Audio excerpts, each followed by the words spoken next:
بسم اللہ الرحمن الرحیم۔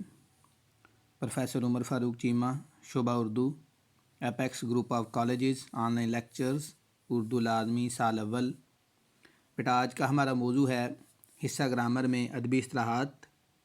بیٹا ادبی اصطلاحات کے 5 نمبر ہوتے ہیں اور 5 کے 5 کثیر الانتخابی سوالات میں جو 20 نمبر کے MCQs آتے ہیں ان میں 5 نمبر کے جو MCQs ہیں وہ ادبی اصطلاحات میں سے آتے ہیں۔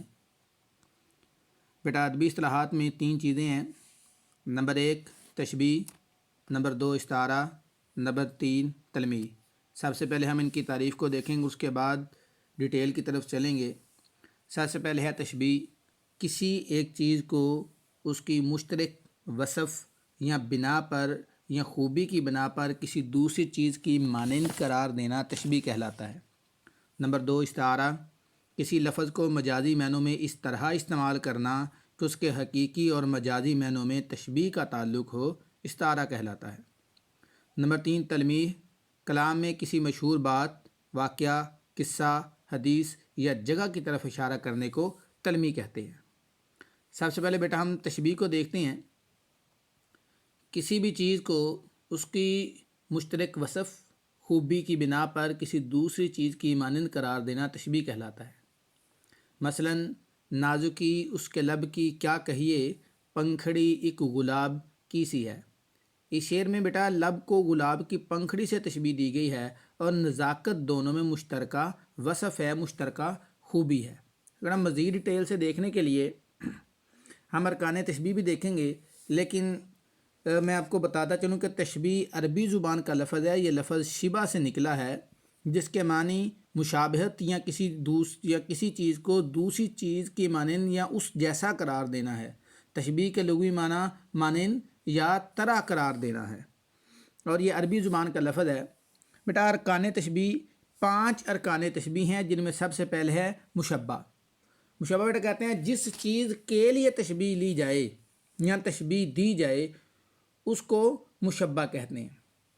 مثلا اوپر جو ہم نے شعر پڑھا، نازکی اس کے لب کی کیا کہیے، پنکھڑی ایک گلاب کی سی ہے، اس میں بیٹا جو لب ہے یہ مشبہ ہوگا، کیونکہ ہم نے لب کے لیے تشبیہ دی گئی ہے۔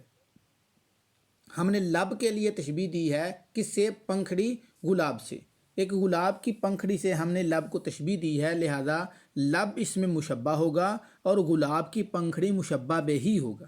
بیٹا مشبہ بہ ہی جس چیز سے تشبیہ لی جائے یا جس چیز سے تشبیہ لی جائے اس کو مشبہ بہ ہی کہتے ہیں۔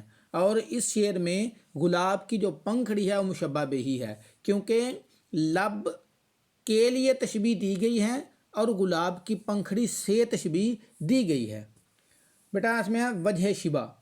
بیٹا وہ چیز یا وہ خوبی یا وہ وصف جو دونوں میں، مشبہ اور مشبہ بہ ہی دونوں میں جو مشترکہ خوبی پائی جاتی ہے اس کو وجہ شبہ کہتے ہیں۔ مثلا نازکی، لب بھی نازک ہوتے ہیں اور گلاب کی پنکھڑی بھی نازک ہوتی ہے، دونوں میں اس وقت جو مشترکہ صفت جو خوبی پائی جا رہی ہے وہ نازکی ہے، نازکی وجہ شبہ۔ اگلا ہے حرف تشبیہ۔ بیٹا وہ حرف جو تشبیہ دینے کے لیے استعمال ہو۔ مثلا مندرجہ والا شعر میں جو حرف تشبیہ استعمال ہے وہ کی سی ہوا ہے، کی سی۔ بیٹا مندرجہ والا شعر میں نازکی اس کی لب کی کیا کہیے، پنکھڑی ایک گلاب کی سی ہے، اس میں جو کی سی ہے یہ بیٹا اس میں حرف تشبیہ ہے۔ مثلا علی شیر کی طرح بہادر ہے، اب یہ کی طرح یہ اس میں حرف تشبیہ ہوگا۔ غرض تشبیہ جس غرض کے لیے یا جس مقصد کے لیے تشبیہ لی جائے اس کو غرض تشبیہ کہتے ہیں۔ مثلا ہمارا مقصد کیا تھا؟ ہمارا مقصد تھا ہونٹوں کی نزاکت کو بیان کرنا، یہاں پہ ہم نے لب کی نزاکت کو بیان کیا اور لب کی نزاکت کو بیان کرنا ہمارا غرض تشبیہ ہے۔ بیٹا چند اہم نکات، مشبہ اور مشبہ بہ ہی کو طرفین تشبیہ بھی کہتے ہیں۔ مشبہ اور مشبہ بہ ہی کو طرفین تشبیہ بھی کہتے ہیں، ٹھیک ہے جی۔ اب بیٹا آگے آتے ہیں استعارہ۔ کسی لفظ کو مجازی معنوں میں اس طرح استعمال کرنا کہ اس کے حقیقی اور مجازی معنوں میں تشبیہ کا تعلق ہو، استعارہ کہلاتا ہے۔ مثلا ماں اپنے بیٹے کے بارے میں کہتی ہے میرا چاند سو رہا ہے، اس جملے میں بیٹے کے لیے چاند کا استعارہ لیا گیا ہے۔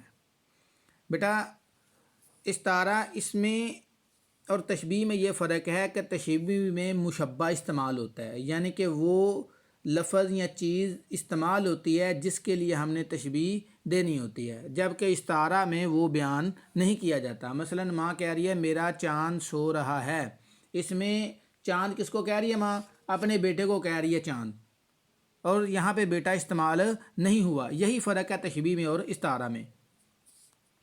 اس تشبیہ کی طرح استعارہ کے بھی بیٹا ارکان ہیں۔ استعارہ کے 3 ارکان ہیں۔ سب سے پہلا مستعار لہو، دوسرا مستعار منہ، اور تیسرا وجہ جامع۔ مستعار لہو جس چیز کے لیے استعارہ لیا جائے، مثلا درج بالا مثال میں بیٹا، بیٹا جو ہے یہ مستعار لہو ہوگا، مشبہ کی، بالکل مشبہ کی طرح۔ مستعار منہ جس چیز سے استعارہ لیا جائے، مثلا درج بالا مثال میں چاند، اور تشبیہ میں مشبہ بہی کی طرح۔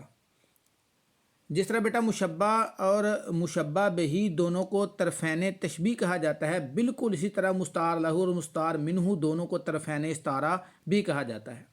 وجہ جامع وہ صفت، وہ خوبی جو مستعار لہو اور مستعار منہ میں مشترک ہو، مثلا درج بالا مثال میں خوبصورتی۔ اس مثال میں بیٹا جو خوبصورتی ہے، یعنی کہ ماں اپنے بیٹے کو چاند سے اس لیے جو ہے وہ استعار کر رہی ہے، اس لیے استعار اس نے کیا ہے تاکہ وہ اپنے بیٹے کو چاند کی طرح خوبصورت بیان کر سکے۔ بیٹا استعارہ بھی عربی زبان کا لفظ ہے جس کے لفظی معنی ادار لینا کے ہیں، اور استعارے میں مستعار لہو کا ذکر نہیں کیا جاتا۔ اگر ہو جائے تو وہ استعارہ نہیں رہتا بلکہ تشبیہ بن جاتا ہے۔ یہاں پہ بیٹا آپ کو مزید تشبیہ اور استعارہ میں چند ایک نکات ہیں جو ان کو فرق واضح رکھتے ہیں، بیٹا وہ بھی آپ سن لیں۔ نمبر 1، تشبیہ میں کسی چیز کو دوسری چیز کے مانند قرار دیا جاتا ہے، جبکہ استعارے میں ایک چیز کو ہو بہو کوئی دوسری چیز کہہ دیا جاتا ہے۔ ارکان تشبیہ تعداد میں 5 جبکہ ارکان استعارہ تعداد میں 3 ہوتے ہیں۔ تشبیہ میں مشبہ کا ذکر کیا جاتا ہے جبکہ استعارے میں مستعار لہو کا ذکر نہیں کیا جاتا۔ جیسا کہ آپ کو بتایا، اگر استعارے میں مستعار لہو کا ذکر ہو جائے تو پھر وہ استعارہ نہیں رہتا بلکہ پھر وہ تشبیہ بن جائے گا۔ تشبیہ دیتے وقت عموماً 3 رکن مشبہ، مشبہ بہی اور حرف تشبیہ استعمال ہوتے ہیں، جبکہ استعارے میں صرف ایک ہی رکن مستعار منہ استعمال ہوتا ہے، جیسا کہ اس میں ہم نے استعمال کیا چاند۔ تشبیہ میں حرف تشبیہ استعمال ہوتا ہے جبکہ استعارے میں نہیں۔ تشبیہ علم بیان کی ابتدائی صورت ہے جبکہ استعارہ علم بیان کی بلیغ صورت ہے۔ بیٹا اب ہم آتے ہیں تلمیح کی طرف۔ بیٹا کلام میں یا بات میں کسی مشہور بات، واقعہ، قصہ، قرآنی آیت، حدیث یا جگہ کی طرف چند لفظوں میں اشارہ کرنا تلمیح کہلاتا ہے۔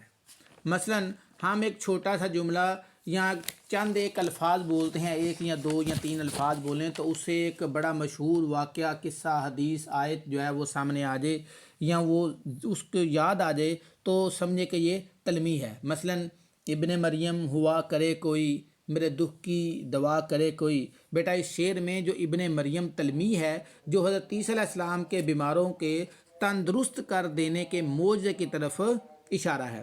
بالکل اسی طرح آ رہی ہے چاہے یوسف یہ صدا، دوست یہاں تھوڑے ہیں اور بھائی بہت۔ بیٹا چاہے یوسف بھی تلمیح ہے جو اس کنویں کی طرف اشارہ ہے جس میں حضرت یوسف علیہ السلام کو ان کے بھائیوں نے حسد کی وجہ سے پھینک دیا۔ یہ بالکل اس طرح ابن مریم، چاہے یوسف، آتش نمرود، یہ سارے بیٹا تلمیحات ہیں۔ مثلا جس طرح الفقر فخری، یہ آپ صلی اللہ علیہ وسلم کی حدیث کی طرف اشارہ کرتا ہے جس میں آپ نے فرمایا تھا کہ مجھے اپنے فقر پر فخر ہے۔ بیٹا یہ کوئی بھی ایسی، خواہ وہ آیت کا حصہ ہو، خواہ وہ کسی بات کی طرف اشارہ کر رہی ہو یا کسی بھی مشہور چیز کی طرف اشارہ ہو، تو بیٹا ان الفاظ کو ہم تلمیح کہیں گے، اس کو ہم صنعت تلمیح کہتے ہیں۔ بیٹا امید کرتا ہوں کہ آپ کو ادبی اصطلاحات کی سمجھ آ گئی ہوگی۔ مزید اگر کسی بچے کو سمجھ نہ آئی ہو تو مجھ سے رابطہ کر سکتا ہے۔ آپ کا استاد پروفیسر عمر فاروق چیمہ، شعبہ Urdu, apex group of colleges.